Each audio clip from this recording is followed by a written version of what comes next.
décoller au-dessus des pistes des ors avec notre partie dédiée au projet drone et recherche de personnes. Je vais donc appeler le chef d'escadron, le commandant Thibaut Erckmann, qui est chargé de projet au département prospective et publication. Mon commandant, voilà, je vous vois. Mon commandant, vous êtes directeur du laboratoire d'innovation et de recherche appliquée du CRGN et vous êtes docteur en mathématiques. On a beaucoup parlé de vous ce matin déjà sur scène.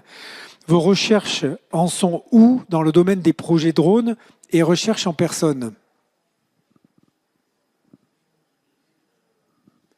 Mon commandant, est-ce que vous m'entendez?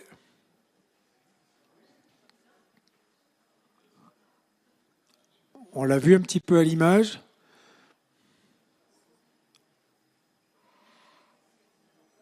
Bon, il faut un petit temps de calage pour retrouver le chef d'escadron, le commandant Thibaut Erckmann. Oui. Alors, en attendant, peut-être que, mon colonel, si vous, je vous passe un micro qui est là. Et si vous pouvez, en attendant, le présenter. Le micro est branché, je pense. Mettez-vous dans le faisceau lumineux ici, à côté de moi. Ça sera plus facile. Il me faudrait un autre micro. Le micro sale. Nickel, merci, Guigui. Alors voilà, je vous laisse présenter le commandant Thibaut Erckmann dans ses activités. Alors, le commandant Thibaut Erckmann est directeur donc, du laboratoire d'innovation de recherche appliquée que nous avons inauguré la semaine dernière. Ce sont donc des laboratoires qui accueillent du matériel spécifique, comme je vous le disais tout à l'heure, ce matin, donc des supercalculateurs, des applications... des applications... je ne sais pas qui parle. Commandant Thibaut Erckmann, est-ce que vous nous entendez? Je vous ai appelé Erckmann tout à l'heure, j'ai fait une faute. Est-ce que vous m'entendez, mon commandant? Est-ce que vous l'avez là-bas en régie? Olivier? Alors, on va continuer à le présenter parce qu'ils sont en train de faire des réglages, sinon... Je vais continuer. Donc, après avoir parlé ce matin sur une présentation qui n'était pas la mienne, je vais maintenant parler sur une autre présentation qui n'est toujours pas la mienne. Donc, le commandant Erckmann est docteur en mathématiques. Alors, moi, mon rôle, quelque part aussi, il faut le préciser, c'est de créer un espace de créativité en termes de recherche dans une institution qui n'est pas forcément connue pour laisser de la liberté de manœuvre. Donc, c'est un vrai sujet... au quotidien. Et je dis ça parce que le commandant Erckmann fait partie un petit peu de ces apprentis sorciers qui aiment bien en fait avoir 10 idées par jour. Et donc, il faut que je lui donne du matériel, il faut que je lui donne un espace où il peut faire libre cours, en tout cas laisser libre cours à sa créativité. Et ça a été le cas dans le cadre donc, du projet S-Drop, essaim de drone pour la recherche opérationnelle de personnes. C'est ce qu'il va nous présenter tout à l'heure. Ce que je vous ai dit ce matin, c'est que nous avons donc des drones, nous pouvons lancer sur un secteur qui est défini sur ordinateur entre 2 et N drones, de manière décalée ou de manière immédiate sur la gestion des drones. Tout ça est animé par de l'intelligence artificielle, notamment pour les caméras thermiques, puisque nous recherchons donc au sol des mesures de température qui correspondent donc à quelqu'un qui est vivant. Je vous ai parlé également de nos projets de rechercher, en tout cas de calibrer nos caméras en lien avec la division des affaires non élucidées du pôle judiciaire de la gendarmerie. Donc de calibrer nos caméras sur les insectes nécrophages qui dégagent une certaine chaleur en début de matinée au moment où elles vont se nourrir. Mais il y a également beaucoup d'autres applications. J'imagine qu'il doit vous en parler. En station de ski, par exemple, ça peut être très pertinent.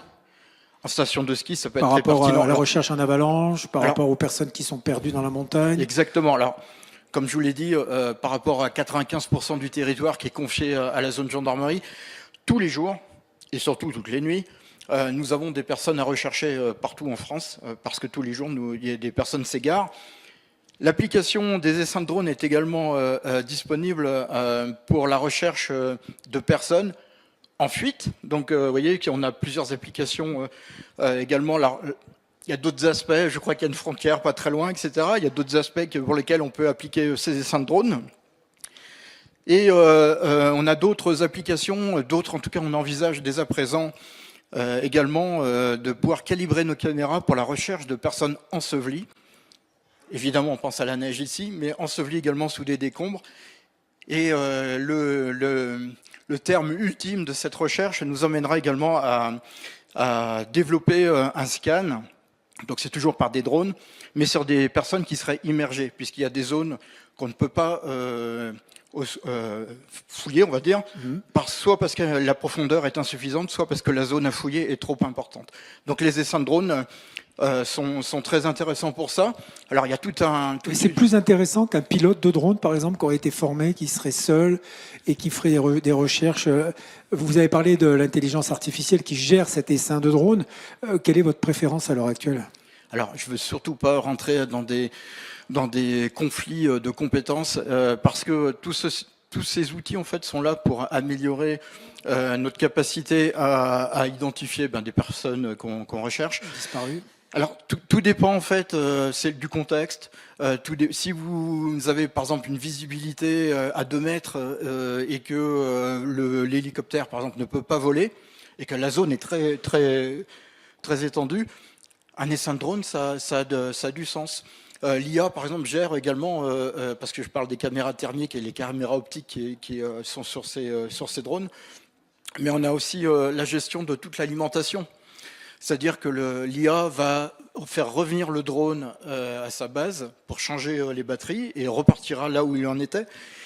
Quand les drones détectent, pour bien qu'on ait en tête le mode de fonctionnement, quand le drone détecte quelque chose qui correspond à ce qu'on lui a demandé de rechercher, donc quelqu'un de vivant perdu dans la forêt, il s'arrête, il se met en stabilisation donc fixe et renvoie les coordonnées et les images à une base. Donc ça veut dire qu'on va aussi épargner des effectifs. Donc ça c'est important parce que ce matin je vous parlais d'intelligence humaine augmentée et là on y est, c'est-à-dire qu'on va pouvoir concentrer nos efforts en fait sur le secours et la manière de ramener en tout cas l'assistance, je vais dire de manière plus générale, l'assistant, on va se focaliser sur l'assistance plutôt que sur les effectifs. Il faut savoir que dans les recherches de personnes telles que je l'évoquais depuis le départ, on a également donc de nombreuses battues. On a beaucoup de personnes civiles qui souhaitent participer. Et tout ça part d'un très bon sentiment. Sauf que nous, il faut organiser ces battues, ces fouilles, etc. Et donc c'est très compliqué d'avoir un scan au sol des endroits qui ont été réellement visités. Très concrètement, il est régulier qu'on nous dise, quand on fait les cartographies, oui, je suis passé à tel endroit, etc. En réalité, la personne est passée à 2 mètres, a porté son regard sur l'endroit, mais ça change tout. Et c'est pas suffisant. Mon colonel, on va juste faire un petit point pour savoir si on a réussi à joindre le commandant Ekman. Non, ça marche pas. Donc, Yann, est-ce qu'on... Ouais. Allez, on tente ça. On finit de discuter un petit peu encore avec le colonel. Ok, donc vous avez encore la parole. Vous avez un sursis. Alors, je vais juste sortir un petit peu du drone parce que ce matin, j'ai pas eu le temps d'évoquer... Est-ce que vous m'entendez? Ah oui. Ah, pas de chance, mon colonel. Oui, on vous entend, commandant. Ah, impeccable. Je suis vraiment désolé. On a eu une coupure de courant en plus ici et j'ai l'impression qu'il y a Mais pas vous êtes grand-chose où? qui marche, Vous êtes, mais on va y arriver. Très bien. Merci, mon colonel. Donc, est-ce qu'on a une image aussi?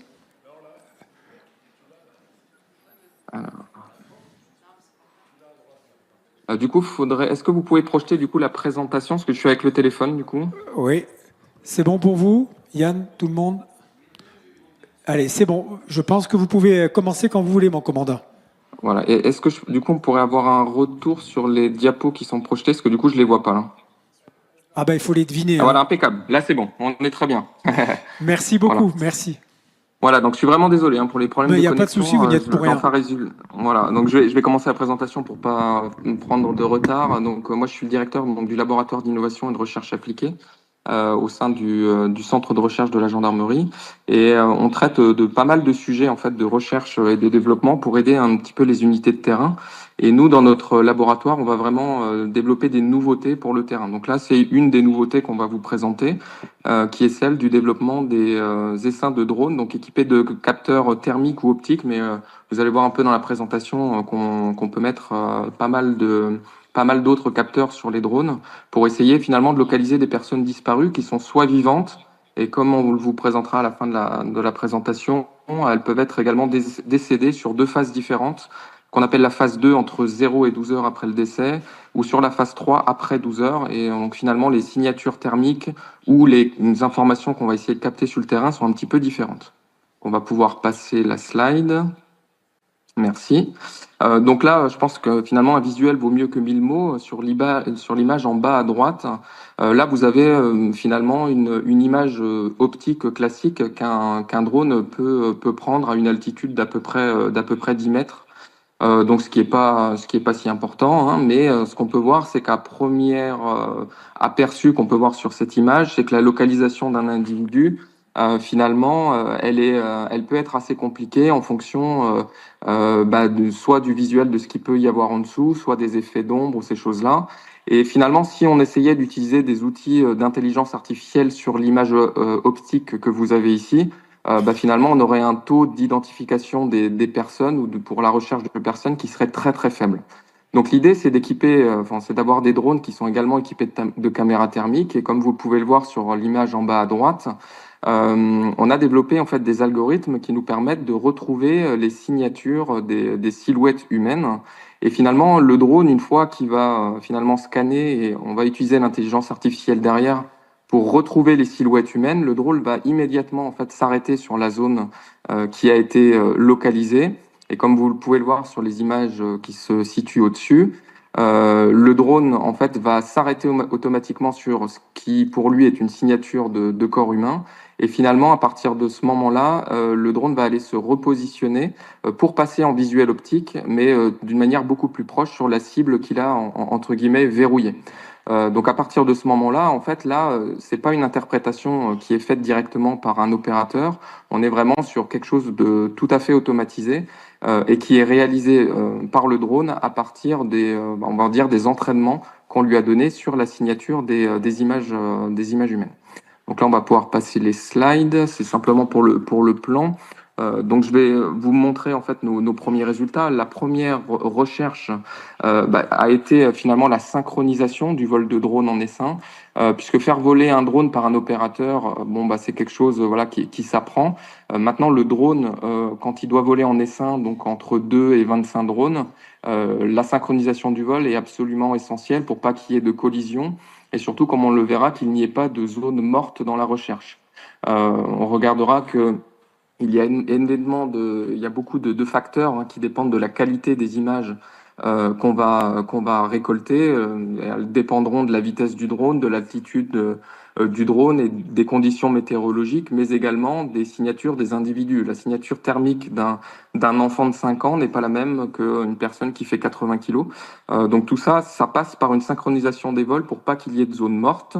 On verra après dans la deuxième partie un petit peu le matériel qu'on utilise et peut-être le plus intéressant pour vous, c'est les développements en cours, notamment sur l'amélioration des résultats des images en utilisant de l'IA, mais également sur des phases finalement qui se font pas forcément avec des drones de manière habituelle, qui est celle de la recherche des personnes qui sont décédées après entre 0 et 12 heures et après 12 heures. Donc on expliquera un petit peu ça. On va pouvoir passer.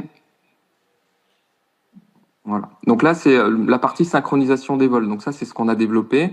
Ce qu'il nous faut, c'est que à partir du moment où on a une zone de recherche, donc qu'on ait 2 drones ou 25 drones, c'est la même chose. Il faut qu'on ait une couverture de la zone qui soit optimale et qu'on n'ait pas de zone qui soit pas explorée. Donc ça, la couverture automatique, on le verra après sur des images, c'est quelque chose qui est très important. Et c'est surtout qu'une fois qu'on a une grande zone de recherche, chacun des drones devra avoir une répartition et une séparation des zones qui doit se faire de manière la plus intelligente possible pour éviter les collisions et éviter les zones mortes. Et tout ça, ça passe forcément par des itinéraires qui sont calculés par de l'IA pour optimiser les vitesses de passage des drones, les différents quadrillages et les hauteurs des drones. Voilà, on va pouvoir passer. Sur l'image d'après, ça va être un petit peu plus explicite. Donc sur l'image de gauche, vous avez donc là on est au-dessus de l'enceinte militaire dans lequel on mène nos recherches. Là, vous pouvez voir que sur le chemin à gauche, donc là, on est sur le drone numéro 1. Là, je vais vous montrer une simulation sur 2 drones, parce que si on avait une dizaine ou 25, ça deviendrait vite compliqué pour comprendre. Mais sur l'image de gauche, vous voyez que là, ce sont en fait, le chemin qui a été calculé automatiquement par le drone numéro 1, qui va réaliser une sorte de quadrillage pour éviter toute zone morte. Donc tout ça, c'est traité par l'ordinateur. Et le but, c'est de faire un espèce de quadrillage avec des altitudes de vol qui sont différentes et des vitesses de survol qui sont également différentes, puisque en fait la signature thermique qu'on va récolter après dépendra de l'ensemble de ces facteurs. Sur l'image de droite, eh ben, vous avez également on va dire le positionnement et l'itinéraire d'un second drone, pareil, hein, qui évolue entre quadrillage. Et si vous passez sur l'image juste d'après, vous allez voir quelque chose d'un petit peu plus complexe, qui est ça finalement, le chemin réalisé par les 2 drones. Donc c'est pour ça que je vous dis, hein, si on avait 25 drones, on n'y verrait pas grand-chose. Mais là, nos outils en fait d'intelligence artificielle nous permettent justement qu'il n'y ait pas de collision dans les chemins et surtout qu'il n'y ait pas de zone morte dans la couverture qui peut être réalisée. Donc là, on voit que voilà, déjà avec 2 drones, cette couverture, elle est déjà assez complexe, mais tout est fait pour éviter les collisions et qu'on ait un maximum de couverture. On va pouvoir passer la diapo. Ouais, donc là, c'est un petit visuel voilà, sur les 2 drones par rapport au chemin que je vous ai montré.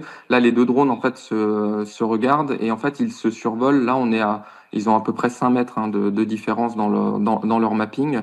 Mais en fait, tout a été fait pour qu'il n'y ait pas de collision. On va pouvoir passer la diapo. Voilà.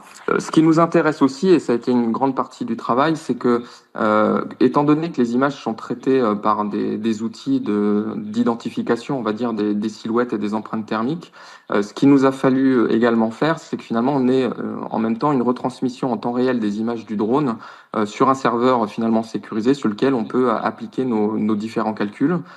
Mais ce qui est intéressant aussi, c'est que là, par exemple, ces images de drone, en fait, elles pourraient être diffusées à, je sais pas moi, un PC de crise, par exemple, qui se situe à 10 km de la zone dans laquelle on est en train de survoler, ou voire même à l'autre bout de la France ou à l'autre bout du monde. Donc ça, cette notion de retransmission en direct, elle peut être intéressante, notamment si vous avez plusieurs équipes qui doivent, elles, analyser en temps réel les différentes images. En fait, finalement, on n'est pas forcément obligé d'être sur zone. Même si derrière, l'accès au serveur nous permet, nous, de traiter, de mettre en place des algorithmes pour récupérer les informations et surtout indiquer les signatures thermiques qui vont nous intéresser. On va pouvoir passer. Voilà. Le deuxième, quand vous avez vu hein, dans tout ce maillage, hein, finalement, qui est un maillage assez important, ce qui est intéressant également, c'est que le drone, à un moment donné, il va falloir qu'il aille recharger ses batteries. Donc, suivant on va dire le poids des capteurs qu'on va mettre dessus, nous, sur nos drones, on est à peu près entre 30 et 45 minutes. Ça dépend aussi des conditions extérieures, notamment le vent. Mais finalement, nos outils nous permettent également de déployer en fait l'essaim de drones. Mais surtout quand un drone doit aller faire changer les batteries par une personne au sol, bah, le but c'est que dans tout ce quadrillage, ils viennent pas percuter les autres drones au moment de l'exécution des missions. Et en fait, les autres drones vont continuer en fait leur cheminement et le drone qui a besoin d'être rechargé va aller automatiquement sur la base sans rentrer en collision avec les autres drones. Donc, étant donné qu'on dispose de plusieurs batteries par drone, bah, finalement, sur ce genre d'opération, on peut avoir toujours en fait des drones en l'air qui survolent les zones sans finalement perdre de temps. Et encore une fois, c'est vraiment tous ces algorithmes hein, qui nous permettent d'éviter les collisions et puis de maximiser le temps de vol et le fait de récolter un maximum d'informations. On va pouvoir passer. Donc là, c'est la section pratique. Voilà. Donc là, c'est simplement, on va pas passer trop de temps parce qu'on pourra vous donner les références. Hein. Mais là, on utilise des drones qu'on appelle les DJI Mavic 3T, donc qui sont équipés de caméras thermiques et de caméras optiques et qui nous permettent aussi d'embarquer des différents systèmes. Alors, on va un petit peu passer.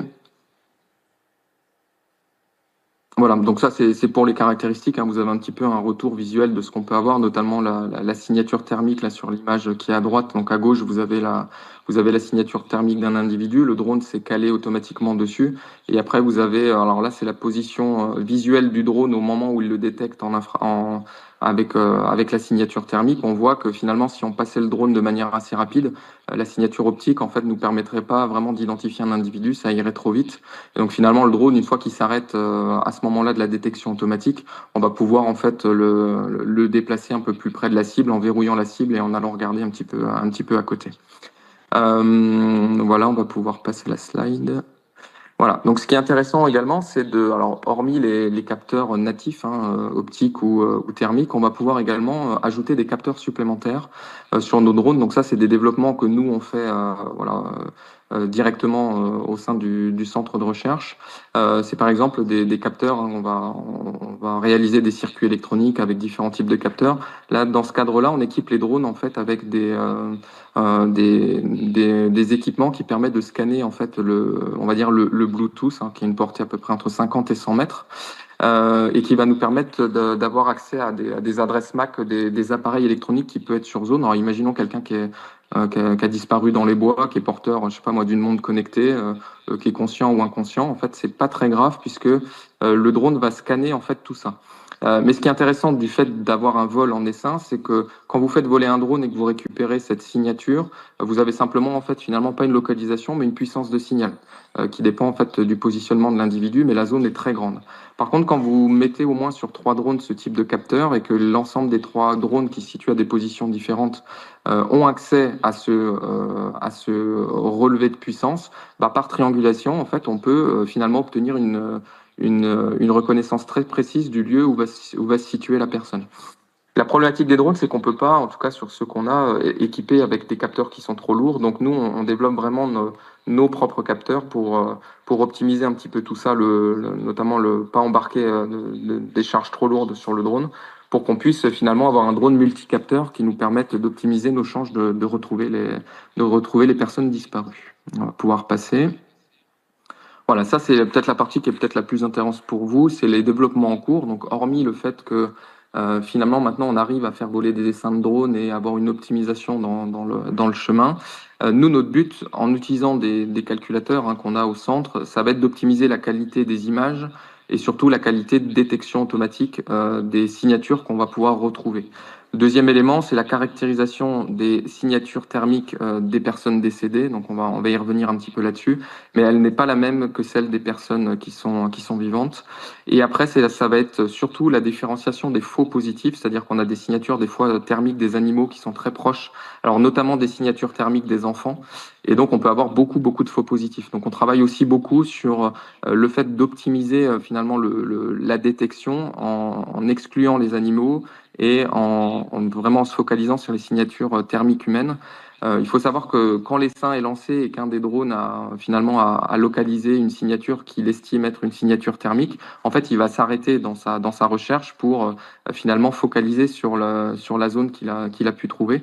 Et nous, notre but justement, ça va être de gagner un petit peu de temps là-dessus et qu'on n'ait pas de faux positifs et un arrêt du dispositif de recherche. Donc on va pouvoir passer la slide.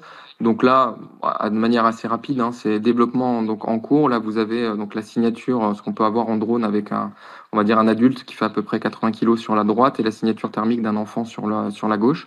Donc là, on va vraiment utiliser nos outils d'IA pour analyser finalement en temps réel ce genre de signature pour avoir une détection automatique. Et ça passe finalement par des entraînements puisque toutes ces signatures thermiques dépendent de facteurs qui sont importants. Ça dépend de la température extérieure, ça dépend des conditions météorologiques, ça dépend de l'endroit où va se situer la personne. Par exemple, dans une forêt, quand il fait, je sais pas, moi, on est l'hiver, il fait 5 degrés et la signature thermique d'un corps qui fait 27, elle est beaucoup plus, on va dire, localisable de manière rapide par les drones que quand dehors il fait 35 degrés et que vous avez une signature thermique d'un corps à 37 degrés. Donc ça, voilà, c'est quelque chose qui nécessite de l'entraînement et du développement pour optimiser un petit peu tout ça. On va pouvoir passer. Voilà, donc là, pour les plus connaisseurs, on va dire qu'on va utiliser des réseaux neuronaux. Voilà, on va utiliser tout ce qui est optimisation automatique des paramètres de vol en fonction des conditions extérieures. Et ce que vous avez en fait à droite, bah, ça, ce sont un exemple de calculateur qu'on peut avoir au centre de recherche. Donc, ce sont des cartes graphiques qui en fait exécutent un grand nombre de calculs de manière parallèle. Et étant donné le nombre d'images à analyser finalement sur des essaims de drones, bah, c'est des dispositifs qui sont très très importants pour nous. Et tous nos calculs d'IA en fait vont tourner sur ce genre de machine. On va pouvoir passer. Voilà. Et là, on passe sur une phase qui est un petit peu nouvelle, qui est celle finalement non pas des signatures thermiques en fait des personnes vivantes, mais c'est également une phase importante pour nous, c'est celle des personnes décédées alors avant 12 heures. Donc là, on travaille avec des médecins légistes là-dessus, puisque en fait, avant 12 heures, en gros, on a une décroissance des températures qui, au-delà de 12 heures, va prendre la température à peu près ambiante extérieure. Et donc, finalement, la signature thermique devient un petit peu plus complexe.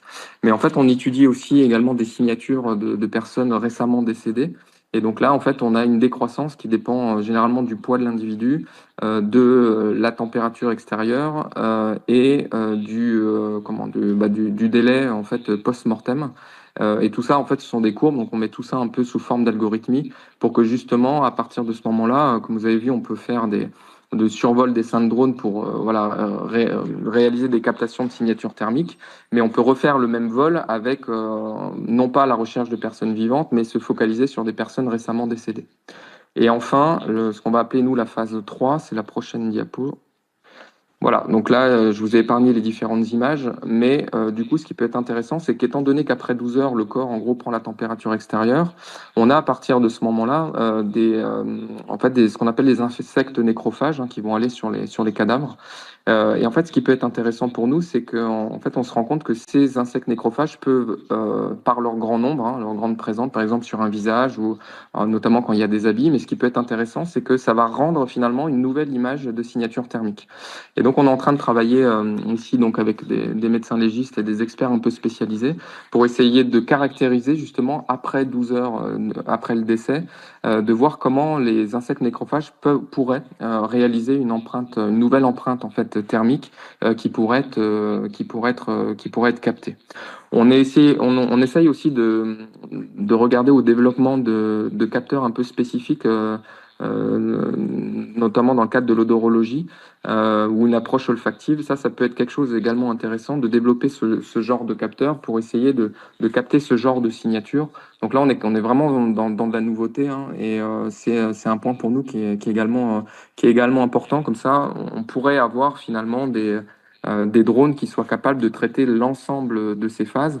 Et vous l'avez compris, le réglage finalement des calculs de détection automatique, en fait, devront se faire phase par phase. Voilà. Donc les drones, en fait, devront recommencer leur mission, mais on va dire avec des paramètres d'analyse qui seront un petit peu différents.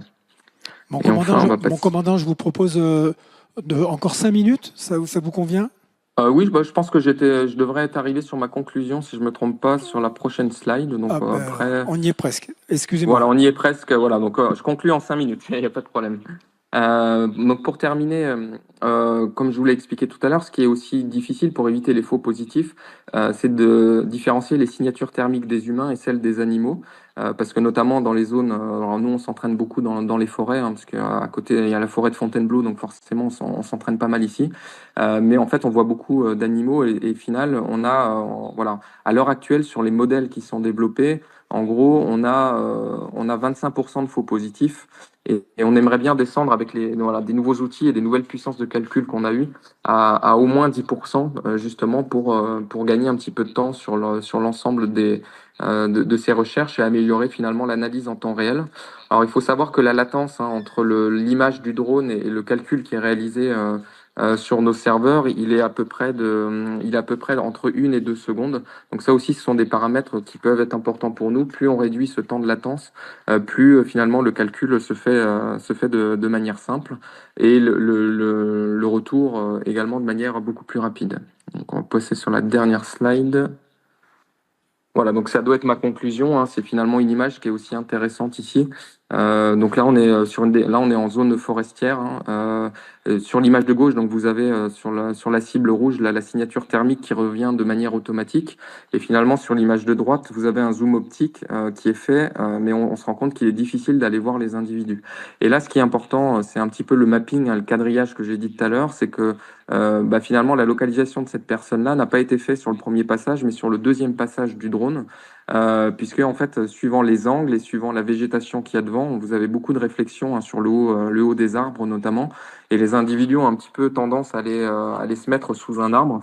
Donc ça, c'est quelque chose qui est aussi important. Et voilà, donc je pense qu'on a fait un petit tour assez rapide, hein, quand même des premiers résultats de recherche qu'on a pu réaliser sur ces essaims de drones. Je vous remercie. Merci. On peut applaudir le commandant Thibaut Ekman, chargé de projet au département prospective et publication.